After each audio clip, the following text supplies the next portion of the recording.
శ్రీమాత్రే నమ. జయ గురు దత్తాత్రేయ నమ.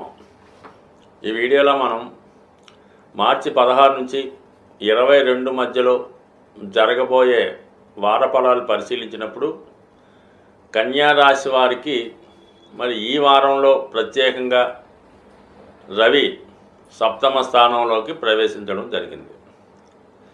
రవి సెపరేటివ్ ప్లానెట్ అంటూ ఉంటారు. ముఖ్యంగా కన్యా రాశి వారికి వ్యయాధిపతిగా ఏ భావంలో ఉంటే ఆ భావ ఫలితాల్ని టెంపరీగా అతను ఉన్నంత వరకు సెపరేట్ చేస్తూ ఉంటాడు, దూరం చేస్తూ ఉంటాడు.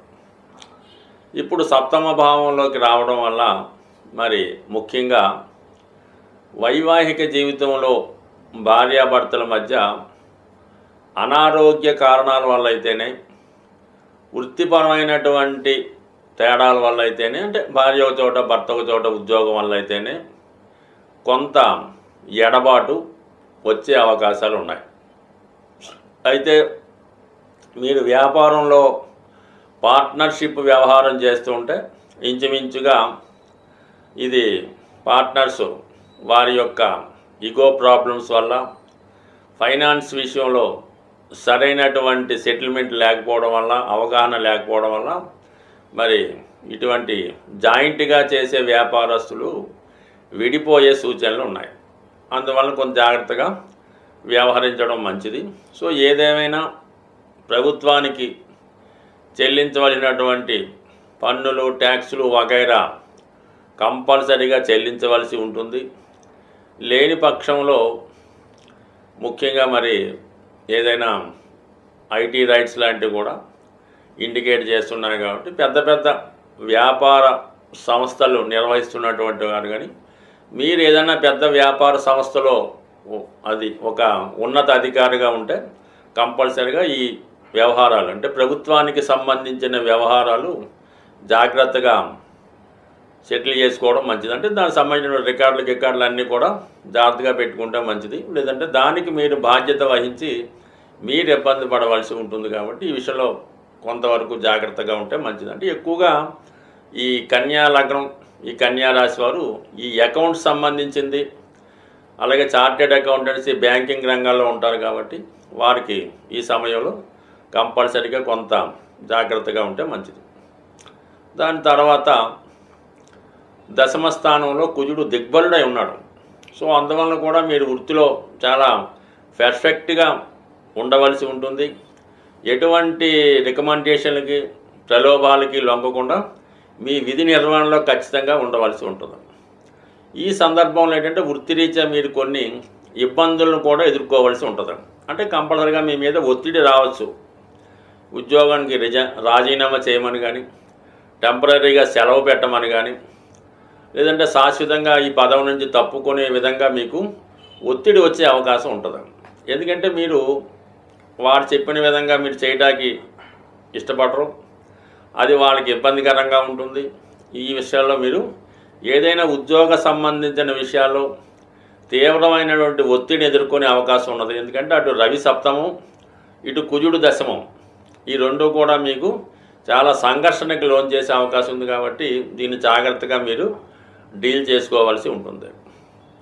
ఇక ఉద్యోగం మారే అవకాశం కానీ, ప్రయత్నం కానీ, తప్పనిసరి పరిస్థితుల్లో ఉద్యోగం మారే ప్రయత్నాలు చేయవలసి ఉంటే మీరు తొందరగానే మారిపోవడం బెటర్. అంటే ఈ ఇంచుమించుగా ఈ రాబోయే 15 రోజుల్లోనే బెటర్గా వేరే జాబ్లోకి వెళ్ళిపోతే మంచిది. తప్ప మళ్ళా తర్వాత మీరు ఎప్పుడైతే మనకి శని భగవానుడు ఈ 29 మార్చి తర్వాత సప్తమంలోకి బయలుదేరుతాడో ఆటోమేటిక్గా అప్పుడు మీకు ఇప్పుడున్నటువంటి ఉద్యోగ అవకాశాలు అప్పుడు రాకపోవచ్చు. అందుకని ఏదైనా చాలా అవకాశాలని ఈ కన్యా రాశి వారు వాటి యొక్క డిలే వల్ల, అంటే ఏదైనా ఆలోచించి నిర్ణయం తీసుకునే ప్రయత్నంలో ఆ అవకాశాలు చేజారిపోతుంటాయి.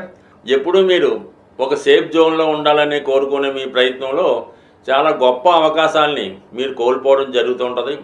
ఆ కారణం వల్లే మీరు జీవితంలో చాలా వెనకబడి ఉండడం జరుగుతుంటుంది. కాబట్టి ఏదైనా మీకు టాలెంటు, ధైర్యం ఉన్నప్పుడు ఖచ్చితంగా మీరు వచ్చిన అవకాశాన్ని ధైర్యంగా ముందుకు వెళ్ళినప్పుడు మాత్రమే జీవితంలో మీ సహా ఉద్యోగుల్ని మీ జీవితంలో ప్రారంభిస్తారు కదా కొంతమంది మీ లైఫ్లో మీ యొక్క బ్యాచ్మేట్స్ ఉంటారు. వాళ్ళతో అధిగమించాలంటే ఖచ్చితంగా మీరు వచ్చిన అవకాశాలను ఎప్పటికప్పుడు ఉపయోగించవలసి ఉంటుంది. బట్ ఏదైనా మీరు కంపల్సరీగా ఉద్యోగమే చేసుకోవాలి కాబట్టి ఏదైనా తొందరగా నిర్ణయం తీసుకొని తొందరగా అవకాశాలు ఉపయోగించుకుంటే మంచిది. బట్ ఏదైనా ఈ మే నెల 18వ తారీఖు వరకు రాశిలో ఉన్నటువంటి కేతుగ్రహ ప్రభావం ఎల్లప్పుడూ మిమ్మల్ని హెచ్చరిస్తూ ఉంటుంది. ఏ ప్రయత్నం ముందుకు వెళ్ళనివ్వదు, ఏ ప్రయత్నం కూడా మధ్యలో ఆగే విధంగా చేస్తుంటారు తప్ప చాలా వరకు మీరు హృదయంతో కాకుండా బ్రెయిన్తో ఆలోచించి నిర్ణయాలు తీసుకుంటే కంపల్సరీగా మీ అభివృద్ధి ఉంటుంది. సాధారణంగా ఒక వ్యక్తికి సమస్యలు గ్రహాల వల్ల, కామన్గా గ్రహాల వల్లే సమస్యలు వస్తుంటాయి. అయితే ఈ సమస్యలు ఏ గ్రహం వల్ల మనకి వస్తున్నాయి అన్నది మనం తెలుసుకొని ఆ గ్రహం ఏ రాశిలో ఉన్నదో అబ్జర్వ్ చేసి ఆ రాశికి పరిహారం చేయడం వల్ల అసలు సమస్య నుంచి బయటపడే అవకాశం ఉంటుంది. అయితే ముఖ్యంగా రుణ సమస్యలు కుజగ్రహం వల్ల రావడం జరుగుతూ ఉంటుంది. అయితే కుజగ్రహం వల్ల రుణ సమస్యలు వస్తాయి అందరికీ తెలుసు. కుజుడికి పరిహారం కూడా కామన్గా చేస్తుంటాం. హనుమానికి తమలపాకుల పూజ, లేదంటే సింధూరంతో అర్చన, సుబ్రహ్మణ్య స్వామి ఆరాధన చేస్తున్నాం. అయితే మరి ఎందుకు ఈ సమస్య మనకి సాల్వ్ అవడం లేదు అని పరిశీలించినప్పుడు, అయితే ఆ కుజుడు మనం పరిహారం చేసే సమయంలో ఏ రాశిలో ఉన్నాడో గమనించి ఆ రాశికి పరిహారం చేయడం వల్ల మనకి ఫలితం రావడం జరుగుతూ ఉంటుంది.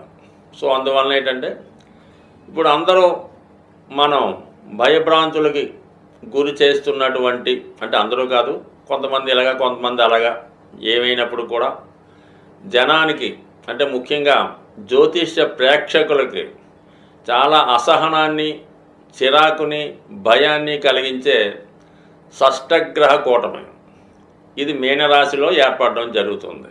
ఎప్పుడు ఏదో రాశిలో గ్రహాలు కలుస్తుంటాయి, వెళ్తుంటాయి, తిరుగుతూ ఉంటాయి. కాబట్టి ఇది ప్రపంచంలో మహా అద్భుతము కాదు, ఎప్పుడు జరగనిది కూడా కాదు, రొటీన్గా జరుగుతుంటాయి. అయితే వారి దాన్ని బట్టి, చూసే దృష్టిని బట్టి అది కొందరికి మంచిగాను కొందరికి చెడుగాను కనబడవచ్చు. అయితే ఇప్పుడు ఎవరైతే ఈ షష్టగ్రహ కూటమికి ఇబ్బంది పడుతున్నారో దానికి పరిహారం ఏంటి మనం ఆలోచించినప్పుడు, మరి ఈ గ్రహ కూటమి మీనరాశిలో ఏర్పడింది కాబట్టి మీనరాశికి మనం పరిహారం చేసుకోవాలి.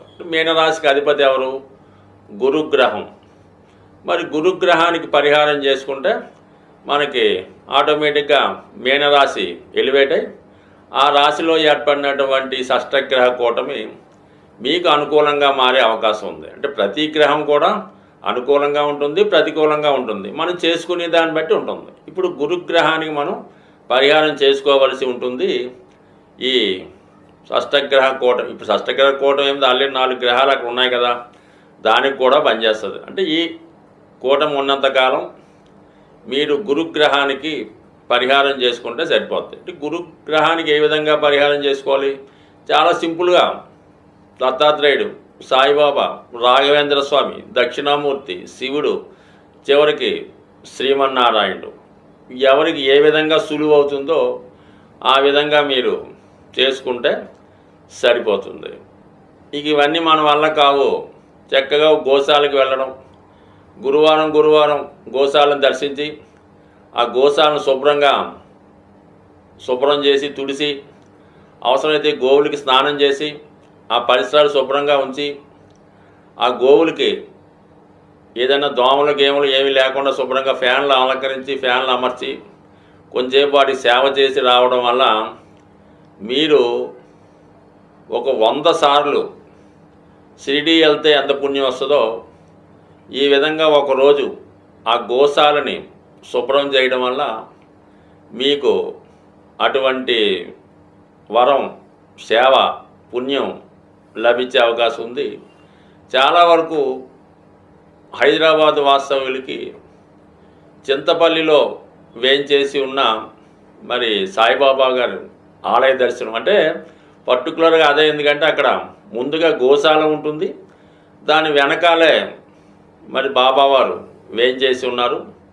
అందువలన ఆ గుడికి వెళ్ళే ముందుగానే మనకి గోశాలను దర్శించి ఆ గోవికి ఆహారం పెట్టి దాని తర్వాతే బాబా గారి దర్శనం జరుగుతూ ఉంటుంది.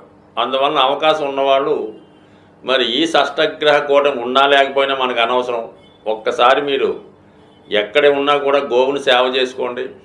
తర్వాత మీ ఇష్ట దైవాన్ని, అంటే మీ గురువుని, ఆఖరికి మీరు ఒక మోటార్ సైకిల్ మెకానిక్ అయి ఉన్నా మీకు విద్య నేర్పినటువంటి మీ గురువుని చక్కగా ఒకరోజు భోజనం పెట్టి ఆయన పాదాలకు నమస్కరిస్తే కోటి జన్మల పుణ్యం మీకు లభించే అవకాశం ఉంది. బట్ ఏదైనా నవగ్రహాలు అనుగ్రహం పొందాలంటే కంపల్సరిగా గురువు యొక్క అనుగ్రహం పొందవలసిందే. మరి ఆ గురువు అంటే మా గురువు మంచివాడు కాదండి, మందు తాగుతుంటాడు, సిగరెట్ కాలుతుంటాడో, ఇవన్నీ మీకు అనవసరం. గురువు గురువే తప్ప గురువు వ్యక్తిగత అలవాట్లతో కానీ అతను స్నానం చేస్తాడా, ఇవన్నీ మీకు అనవసరం. చక్కగా మీరు గురువుని గురువు రూపంలో సేవించినప్పుడు కంపల్సరిగా మీకు ఆ పుణ్యం లభిస్తుంది. దాని నుంచి అంటే నవగ్రహాలు పెట్టే ఇబ్బందుల నుంచి బయటపడే అవకాశం ఉంటుంది. స్వస్తి.